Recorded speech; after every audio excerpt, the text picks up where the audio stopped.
उत्पत्ति का 16 अध्याय का 10वां वचन, यहां तक कि बहुतायत के कारण उसकी गणना न हो सकेंगी। इतनी आशीष कि उसकी गिनती नहीं हो सकेंगी। इसे अध्ययन करते हुए हम धीरे धीरे आगे की तरफ बढ़ते हैं। उत्पत्ति 16 अध्याय 11 वचन, और यहोवा के दूत ने उससे कहा, देख तू गर्भवती है और पुत्र उत्पन्न करेंगी, सो उसका नाम इश्माएल रखना, जिसका अर्थ है ईश्वर सुनने हारा, क्योंकि यहोवा ने तेरे दुख का हाल सुन लिया है। एक बड़ी अद्भुत बात यहां देखने को मिलती है। परमेश्वर पिता का दूत कह रहा है हाजिरा से, पुत्र को उत्पन्न करेंगे, उससे उत्पन्न होने वाला संतान पुत्र है और उससे उसका वंश, हाजिरा का वंश आगे बढ़ना है। और साथ ही परमेश्वर पिता का दूत उससे कह रहा है कि उसका नाम इश्माएल रखना, जिसका अर्थ है ईश्वर सुनने हारा, और परमेश्वर ने उसके दुख की आवाज को सुन लिया। जब यहां नाम रखा जा रहा है, उस नाम के पीछे अर्थ है, कारण है, और वो अर्थ और वो कारण परमेश्वर पिता हमें समझा रहे हैं कि जब हम अपनी संतानों का नाम रखते हैं तो उस नाम का एक अर्थ होना चाहिए, उसका कारण होना चाहिए, उस पर परमेश्वर की इच्छा और परमेश्वर की योजना होनी चाहिए। उत्पत्ति 16 अध्याय 12 वचन, और वह मनुष्य बनैले गधे के समान होगा, उसका हाथ सबके विरुद्ध उठेगा और सबके हाथ उसके विरुद्ध उठेंगे, और वह अपने सब भाई बंधुओं के मध्य में बसा रहेगा। सब भाई बंधुओं के मध्य में बसा रहेगा।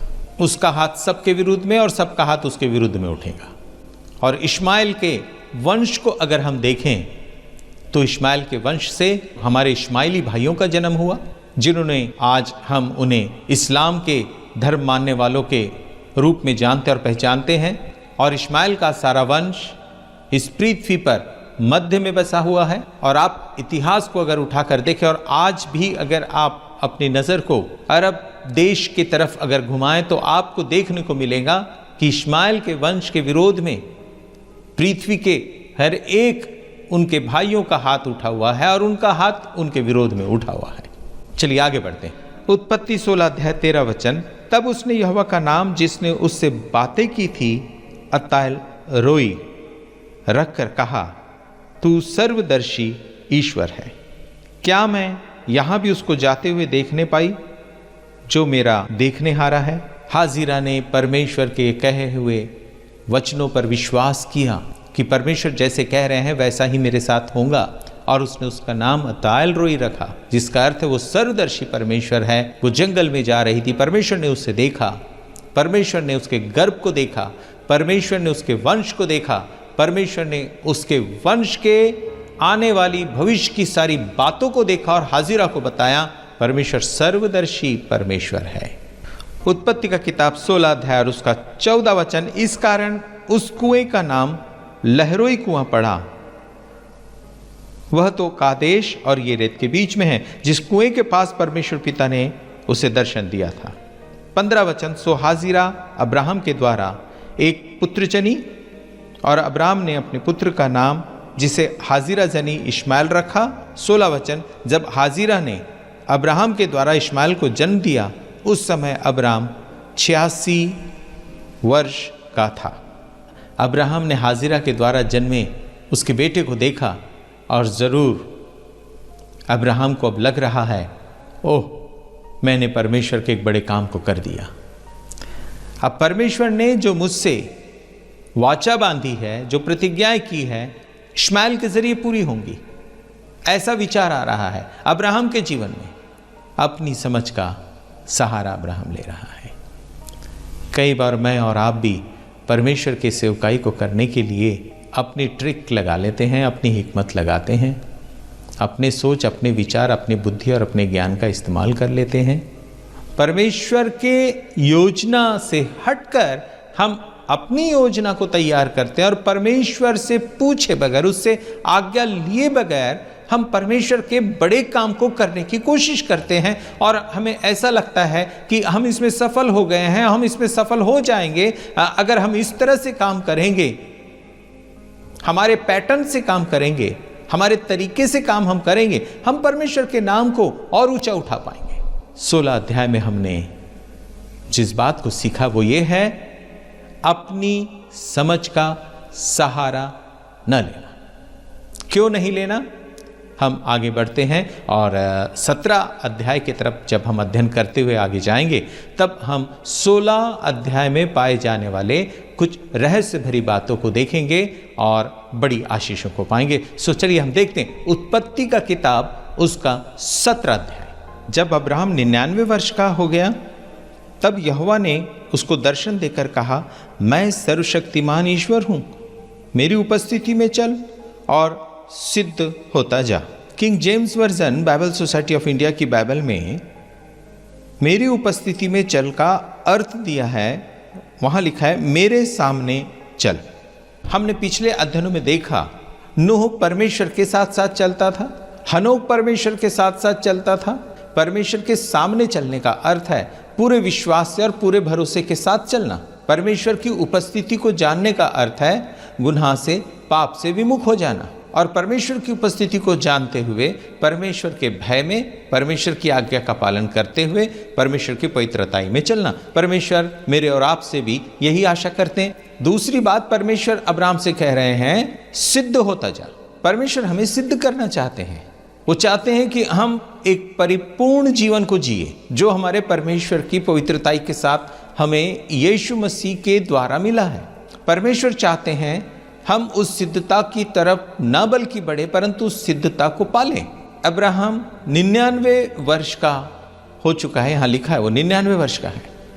75 का था जब कनान की तरफ उसने अपने कदम को आगे बढ़ाया, अपनी पत्नी सारै को लेकर और लूत को लेकर। लूत अभी उसके साथ नहीं है, लेकिन उसकी पत्नी सारै है।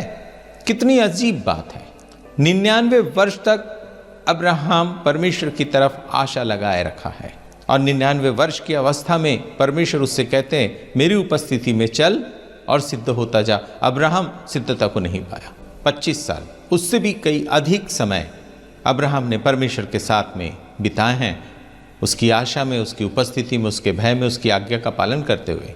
हम 25 मिनट में ही अपने आप को पूरी रीति से परिपूर्ण और परफेक्ट समझ लेते हैं। परमेश्वर क्या चाहते हैं, उसकी उपस्थिति में हम चलें और सिद्ध होते जाएं। और उस सिद्धता को पाने के लिए हमें परमेश्वर के वचन का गहन अध्ययन करते चले जाना है। दुआ प्रार्थना में हमें अपने आप को बढ़ाते रहना है। परमेश्वर ने जो सुसमाचार सुनाने की आज्ञा हमें दी है, उस आज्ञा को, परमेश्वर के यीशु मसीह की आज्ञा को हमें पूरा करना है। हमें पूरा करना है उसकी इच्छा को, जो इस पृथ्वी पर सब मनुष्य प्राणियों के लिए परमेश्वर ने किया है और हमें अपना सहकर्मी बनाया।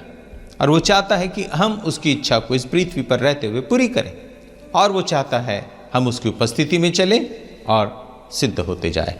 आगे देखते हैं परमेश्वर और अब्राहम से क्या बातें कर रहे हैं। 17 अध्याय का 2 वचन, और मैं तेरे साथ वाचा बांधूंगा और तेरे वंश को अत्यंत ही बढ़ाऊंगा। 3 वचन, तब अब्राहम मुंह के बल गिरा और परमेश्वर उससे यो बात कहता गया। 4 वचन, देख मेरी वाचा तेरे साथ बंधे रहेंगी, इसलिए तू जातियों के समूह का मूल पिता हो जाएगा। सो अब से तेरा नाम अब्राम न रहेगा, परंतु तेरा नाम इब्राहिम होगा, क्योंकि मैंने तुझे जातियों के समूह का मूल पिता ठहरा दिया है। जैसे जैसे हम परमेश्वर के अनुग्रह, परमेश्वर की उपस्थिति में बढ़ते चले जाते हैं, वैसे वैसे परमेश्वर की प्रतिज्ञा भी रिफ्रेश होती जाती है। परमेश्वर अपनी वाचा का नवीनीकरण करता चला जाता है। अब यहाँ पर परमेश्वर अपने मुख्य कार्य, मुख्य दर्शन पर आ गए हैं, और वो ये है कि अब्राम आने वाले दिनों के लिए परमेश्वर की एक नई जाति जो परमेश्वर बनाने वाले हैं, उसका वो मूल पिता होगा, और उसकी नींव विश्वास होगा, और उस विश्वास पर परमेश्वर अपनी एक जाति का निर्माण करने जा रहा है, और उसका पहला व्यक्ति है अब्राहम। सबसे पहला काम परमेश्वर ने इस जाति को बनाने के लिए जब किया, तो उसने अब्राहम का नाम बदलकर इब्राहिम रखा। अब्राहम के नाम का अर्थ जो बाइबल सोसाइटी ऑफ इंडिया का किंग जेम्स वर्जन बाइबल में मिलता है, उन्नत पिता, और इब्राहिम का अर्थ मिलता है बहुतों का पिता। अब्राहम अब तक उन्नत पिता है, बहुत अच्छा है, लेकिन परमेश्वर उसे बहुतों का पिता बनाना चाहता है, परमेश्वर ने उससे कहा, तारागणों को देख, गिन सकता है? ऐसी ही तेरी संतानें होंगी, ऐसा ही तेरा वंश होगा और ऐसे ही मैं उन्हें आशीष दूंगा। हम जिन आशीषों के विषय में आशा करते हैं और उसके विषय में मांग करते हुए प्रार्थना करते हैं, हमारे सोचने से भी बढ़कर परमेश्वर हमारे लिए आशीषों को रख छोड़ा है। हम समझ नहीं पाएंगे कि कैसे अद्भुत रीति से परमेश्वर हमारे जीवन को आशीषित करना चाहता है। वो हमारा पिता है, वो हमें बहुत बहुत और बहुत उम्दा कुछ देना चाहता है।